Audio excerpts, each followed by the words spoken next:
This is what's nice about these downriggers from Trax Tech. You can set your auto up, your auto down, and you can just send your rod down and you don't have to worry about watching it or paying attention to it so much.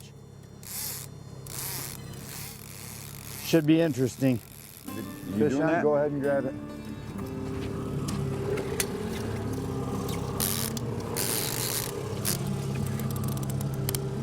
Oh, yep, you got him.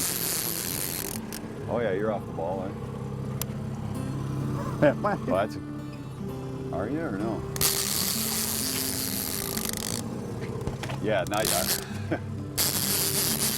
I'm gonna go right over the top of you here with this. Fish on. That didn't take very long. Lower your rod for 1 second. There you go. Perfect. Now here will be the education of the day. Captain John and I made the rookiest mistake in the history of the world. We do not have a net. No net on board today. No net on board, so every fish we get is going to be hand-to-hand Mortal Kombat.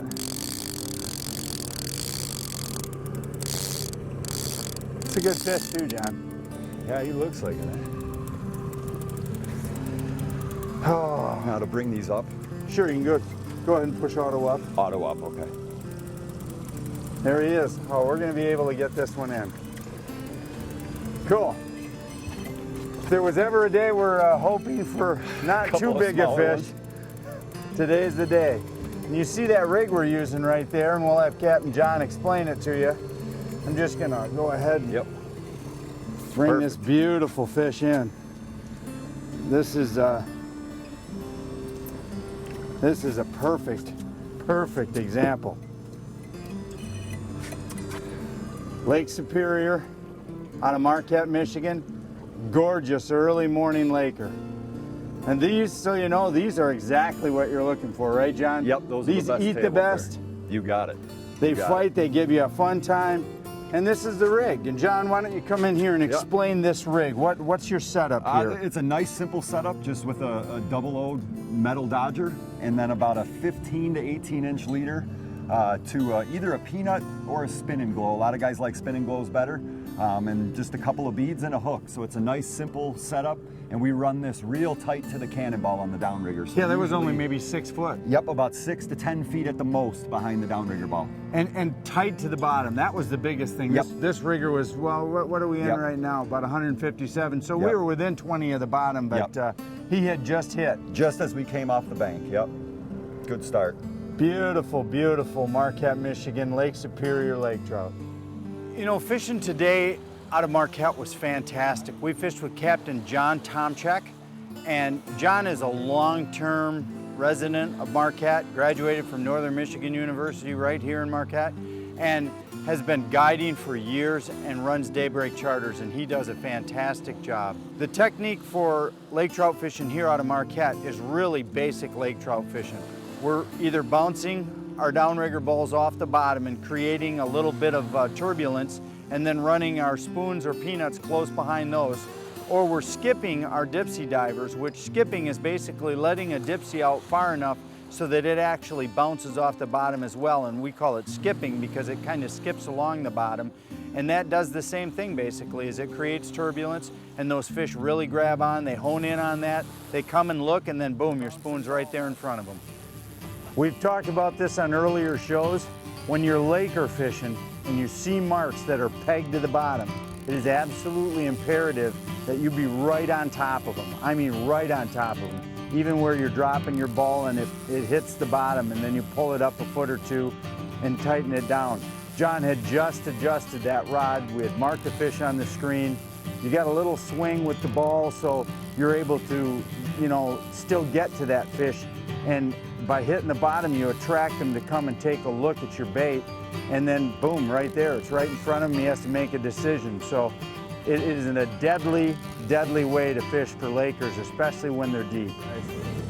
There's one. Yeah. Or are you Or bumping am I there? bouncing? I'm bumping. I can get this guy here. That's what we want for the table, though, Chef Grant. Go ahead and show that fish off. That's There it. Catch and Well, there he release. goes. Show that rig again. That's been very effective. Same kind of deal. Just making some noise down there, wobbling just above the bottom.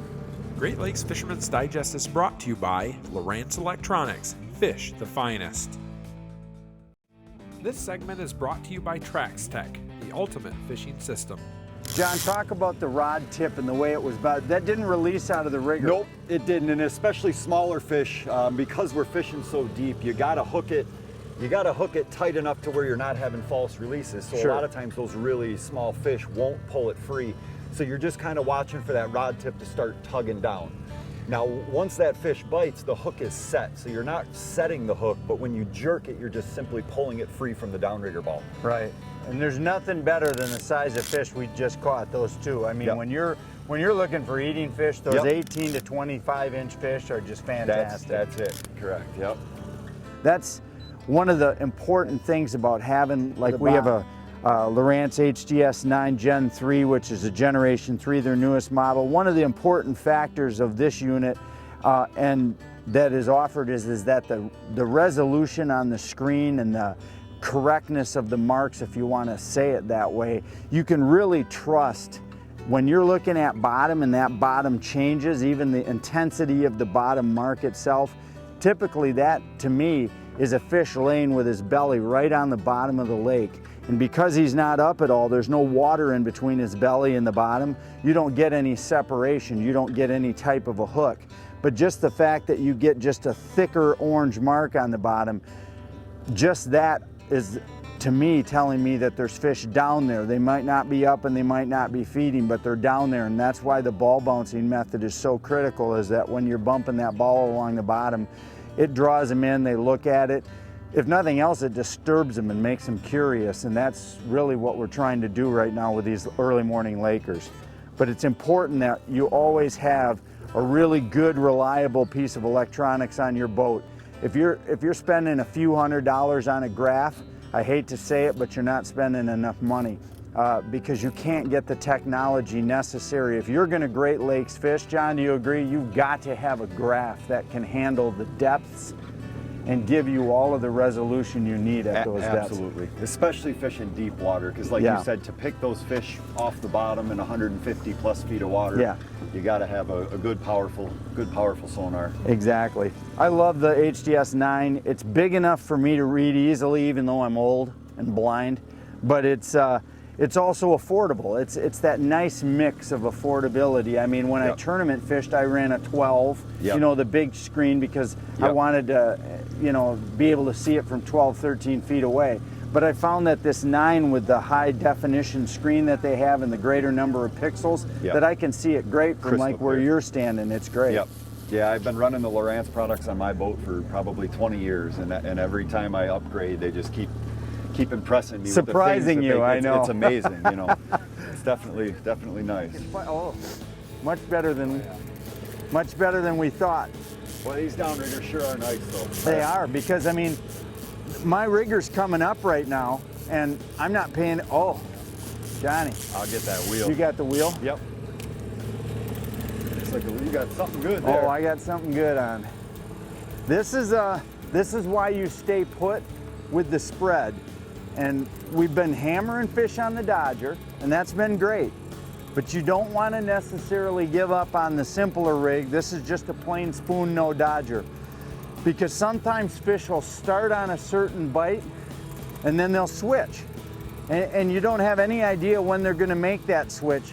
And if you have all Dodgers down, and you don't leave the other sets down, you'll never know when they switch from that aggressive bite on a Dodger to a more subtle bite, which we have right here, which is just a plain spoon.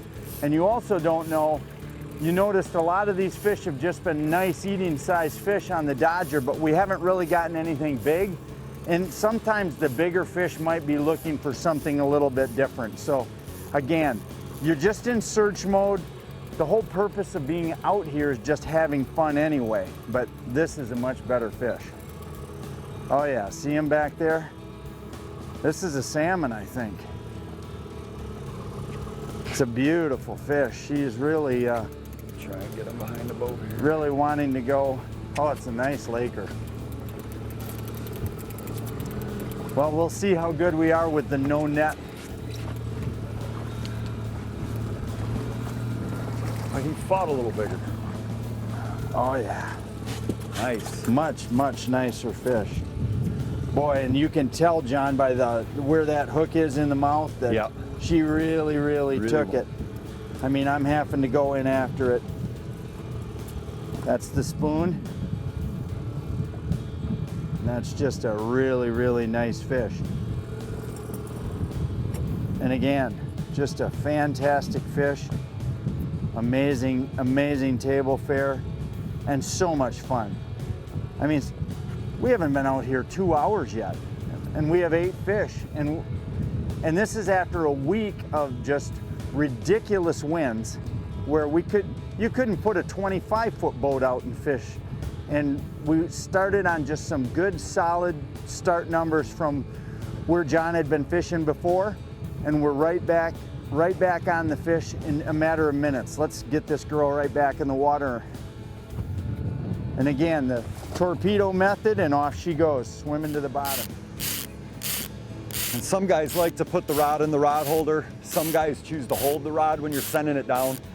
But one important thing is to have good tension on the rod when it's going down. You don't want to just have a lot of line going out. I want to keep that rod nice and bent like that as it's going down. And that's very important when you're fishing deep water. Otherwise, you end up with a lot of line out that you don't need out. This segment brought to you by Ely, Minnesota. On the Boundary Waters Canoe Area, Ely, one of North America's last pure wilderness experiences. Great Lakes Fisherman's Digest is brought to you by Terrace Bay Conference and Convention Center. Terrace Bay, Escanaba's only waterfront facility. I tell you what, I don't know if you can see behind us. This right here is exactly why Captain John stays in northern Michigan in the town of Marquette. This place is gorgeous. I mean, the fishing's killer, but I mean, I can't believe it. Sometimes I wake up in the morning when I'm up here in northern Michigan, John, It's awfully hard to beat. it's silly. Yeah. I mean, the fishing's amazing. The water is gin clean. The town here, and we're gonna show you the town, and John's, we got a nice little 50-60 boat fishing tournament. We're gonna show you a little bit later in the show, and we're gonna show you some of Marquette, Michigan, but I'm telling you, there's so much to do here, but the fishing for me, the fishing's what's kicking.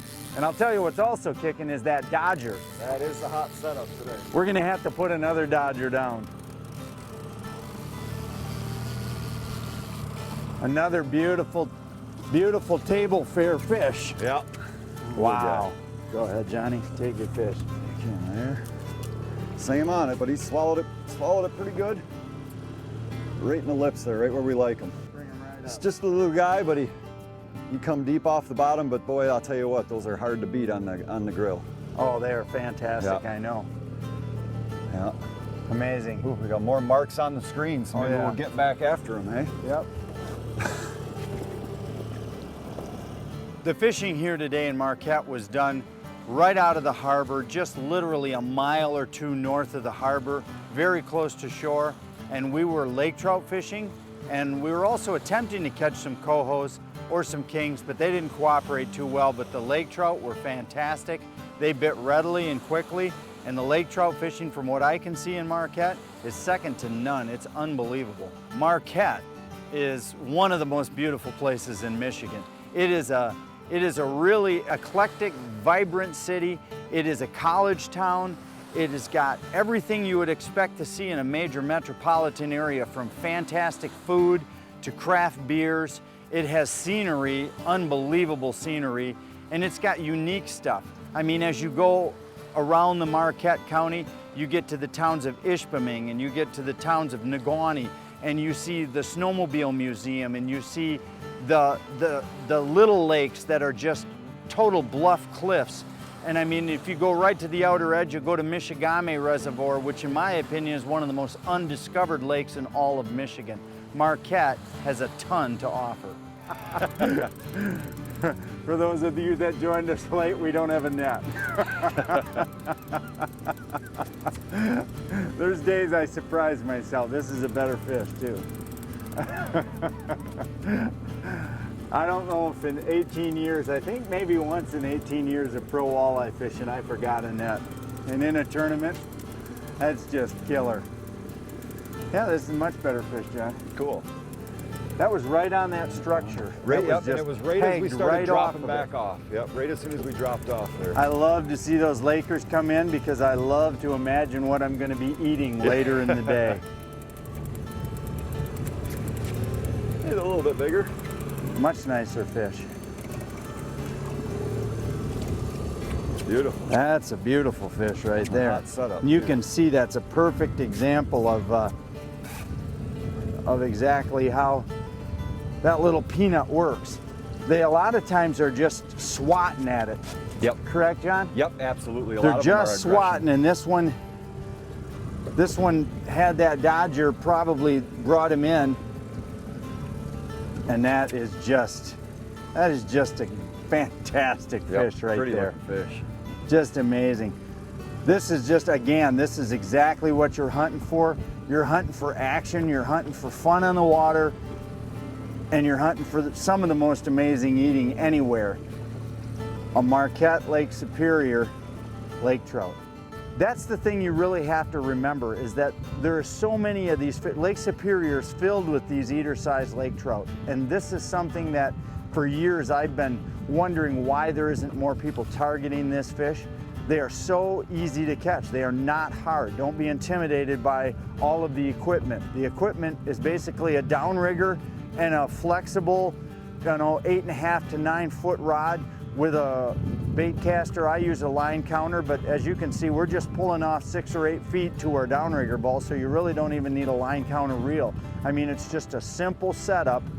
2 downriggers, 2 rods, bait caster reel. You can use braid, you can use monofilament, a little splash of spoons, maybe a dozen different spoons, a dodger for one day, no dodger the next day, a couple of riggers, a couple of rods. This is something you can do.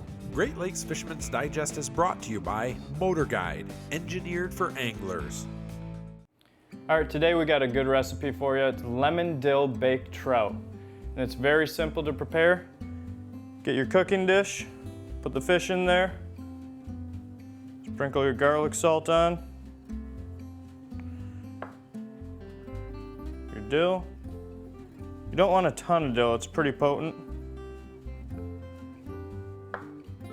And then cut your lemon.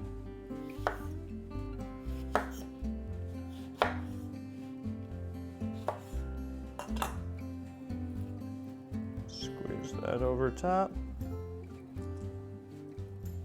You can leave it in there too. It will kind of air a little bit while it's in the oven.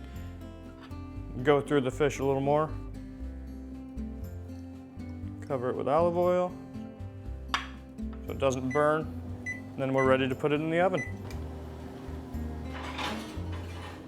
If you want to try a unique dish, we have our lemon dill salmon with cheesy potatoes and greens to top it all off. You're gonna love this one. Fishing's still good. I mean, you could come out here Oh, with yeah. a smaller boat like this. Absolutely. Yep, absolutely. Yep, and a lot of these Lakers are spawning the end of September and then Yeah. the first couple weeks of October. So it's a good time to come out and get on the structure near shore, and you can find some nice fish. That's the other thing too, is you get a lot of, here's a fish Here's here. a fish. You get nicer fish moving closer to shore. Is he still there? Yeah, he's there. He's there. Grab that.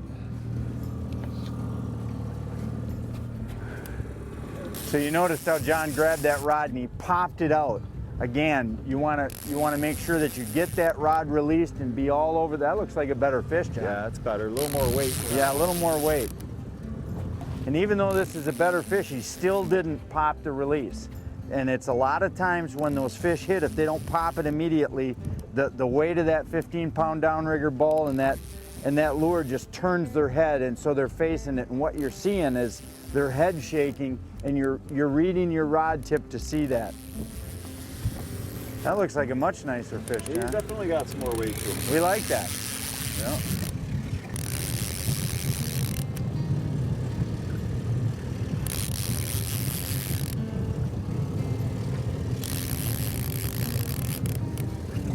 I got some, Johnny. There you go.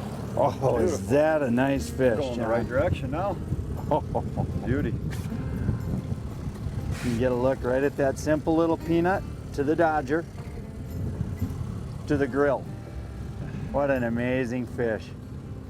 Lakers are totally underutilized fish, are they not? Absolutely, they sure I are. mean, there's so many of them. They're plentiful. They're fantastic table fare. Yeah. And from what you're seeing on here on today's show, they're not hard to catch.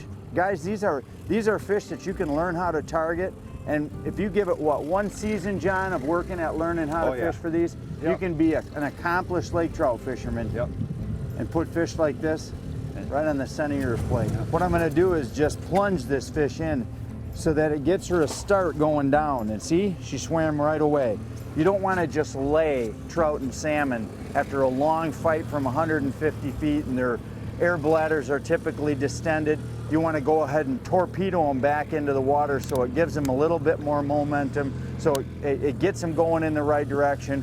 They can go ahead and swim back to the depth you caught them at and recover, and there'll be no worse for the whale. Where?